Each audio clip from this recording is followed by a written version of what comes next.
And joining us now, NBC News' Yamiche Alcindor on the scene there in Chicago, and former Senator Carol Moseley Braun of Illinois. She was also a delegate there at the convention. So, Yamiche, let me start with you. Beyond the politics of this moment, how did Harris use this speech to share her personal story with America?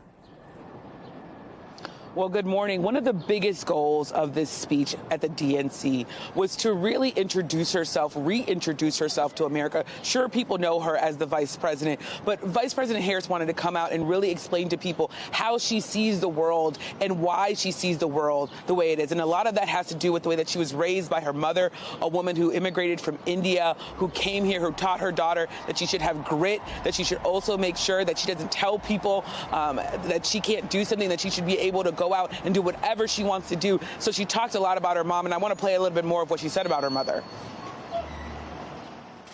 My mother, she worked long hours, and like many working parents, she leaned on a trusted circle to help raise us. She taught us to never complain about injustice, but do something about it. Do something about it. That was my mother. And she taught us, and she also taught us, and never do anything half-assed. And that is a direct quote.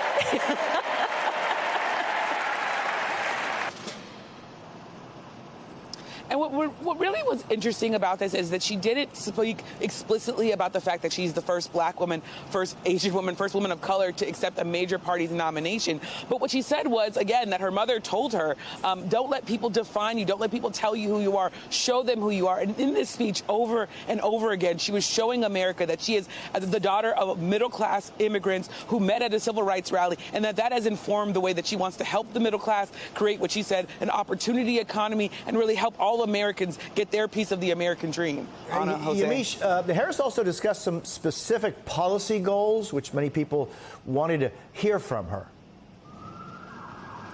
That's right. This speech had a lot of policy in it. Even though it was a big, broad speech about her vision, she did talk specifically about a number of things, and I want to tick through some of them. The first is the war in the Middle East. She talked about the fact that she believes Israel should have the right to defend itself, but that she also has a big goal to bring the Israeli hostages home and to get them released from Hamas. She also talked about the fact that Palestine should have the security, freedom, and self-determination here. So she was really leaning in on the fact that all of the things that we've seen, and she said, the innocent lives lost in Gaza, that was really something that should not be happening, and she wants to bring that to a close. She also talked about the fact that she was talking about the border bill, that bipartisan border bill that we saw Republicans and Democrats come together and pass. The border security unit, the border unit was what the union was backing it. She laid that right at the feet of former President Donald Trump, saying Trump is the reason why we don't have that bipartisan border bill. She also talked about the fact that she wants to sign a bill to have women, ensure women the access to reproductive freedom and abortion in this country. So she was saying that Donald Trump would pass a national abortion ban, and she would do just the opposite to restore some of those freedoms that were lost when, of course, the Supreme Court overturned Roe v. Wade. And she also talked about ending America's housing shortage. And in that regard, she talked about the fact that her mother spent years, more than a decade, saving for her first home, and she wants to make sure that all Americans have the opportunity to have a home. And one other policy she talked about specifically before this speech was giving $25,000 to first-time home buyers. So those are just sort of all the policy things that she talked about last night. She certainly laid out some markers, and of course there are days ahead now for her to fill in the details about how those would be implemented, how she could make those realities. Senator, just taking a step back and looking at this historic moment, you helped pave the way. You were the first black woman elected to the Senate. Harris was the second. Harris is now the first woman of color to get a major party nomination. What's your takeaway from this moment? I could not be happier. I am so thrilled about this. And I was there yesterday to listen to the accolades that she received. She deserves, and the audience loved her to death. We were all loving on her. So it was wonderful. And it was a great thing to see for me.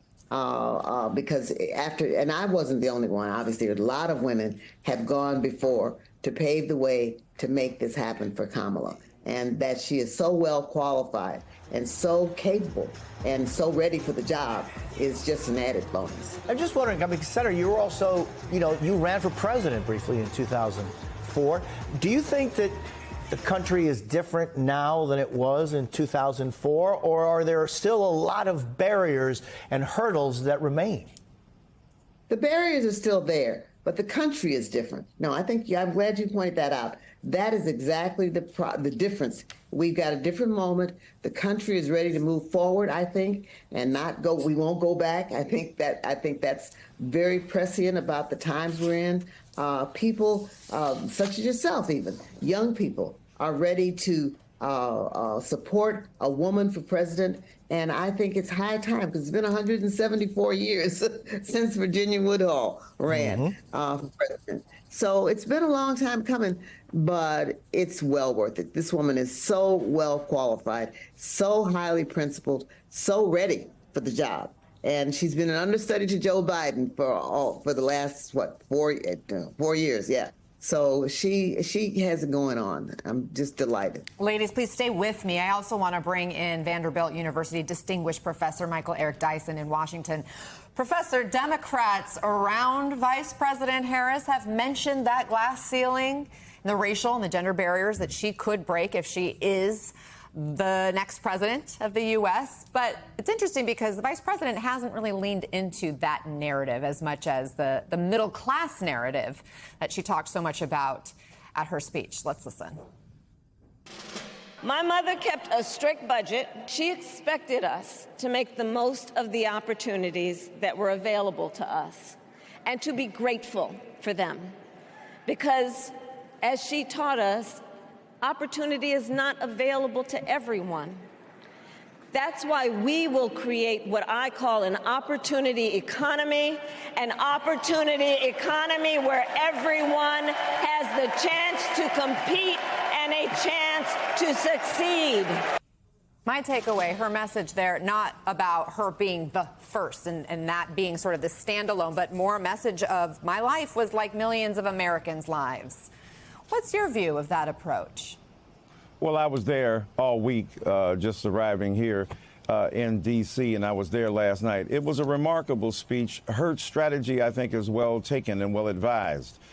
People know she's a black woman. People know she's a woman of Indian descent.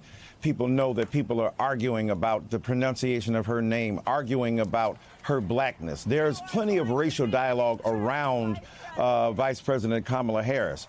Her job is to reassure people that her journey is their journey, that they can see themselves in her, that her particular predicament is a reflection of a broader swath of the American public more than we know. Yes, the particularity of it is something she has never avoided. A member of Alpha Kappa Alpha sorority, a graduate of HBCU, Howard University. All of the things, as they say, resonate in blackness around her. The darn roll call for the states had blackity blackness all imprinted over it. The music that was chosen, the music to which she referred. So in this sense, it's like the Cosby Show in the 80s and 90s. You saw the paraphernalia on the wall. You saw them in their family settings, but they didn't have to re-articulate the necessity of paying attention to that blackness because that blackness was implicit. That blackness was taken for granted. And as a result of that, she's able to forge connections with other people. That's strictly different than her policies, which address the particularity and specificity of black vulnerability and suffering. But as for her, I think that message and strategy are quite powerful. Senator Harris prosecuted the case against Trump and the Trump agenda, particularly when it comes to abortion access. Here's some of that. He and his allies would limit access to birth control, ban medication abortion, and enact a nationwide abortion ban with or without Congress. And get this, he plans to create a national anti-abortion coordinator and force states to report on women's miscarriages and abortions. Simply put, they are out of their minds. Senator, you recently told the Washington Post that sexism is even more ingrained than racism. How do you think the vice president is threading the needle on these issues? Well, look, they're both equally powerful in their own right. Sexism is an undeniable, more ancient malady that we've confronted because the genders, male and female, as we constituted them then, were from the very beginning. Race comes along centuries later. But the reality is in this country that race makes sex count more, makes gender count more. There's a multiplying effect there, a force multiplier. But having said that, she's done brilliantly. She understands who she is. She's comfortable in her own skin. She's arrived at a moment when America has understood or is it beginning to understand her fitness for the job, her greatness in her own right, and her comfortability speaks volumes that she's able to talk about women. She's able to talk about people of color. She's able to talk about, minoritized populations geographically and in terms of Gaza and Palestine and Israel and Jewish brothers and sisters. She is comfortable in short in being presidential. And in order to be presidential, you've got to deal with the intersectionality of all of those particular maladies, but also draw from them the possibility that together we can do far more than we can apart. Senator, I'd love to get your thoughts on that as well. Again, the threading the needle. We already mentioned that there are still barriers there. How do you think she's doing in threading the needle, talking about the racism, the sexism that still exists in society today? I think she's doing a brilliant job. I think she has learned from the lessons of the past, and she really is moving forward to explain, to let the American people know that race and gender notwithstanding, that she understands their situation and that she has concrete solutions. I was really actually delighted and surprised that she went as much into policy as she did last night. She talked about what she was going to do about things. And that was the part of the speech that I thought shone most brilliantly, that she was able to take after painting the picture of who she was and what she wanted and pointing out to people what Donald Trump has done to this country and to individuals in it. She was able to say, and this is what I will do to fix those problems. These are steps I'd like to take. And I could not have been more thrilled.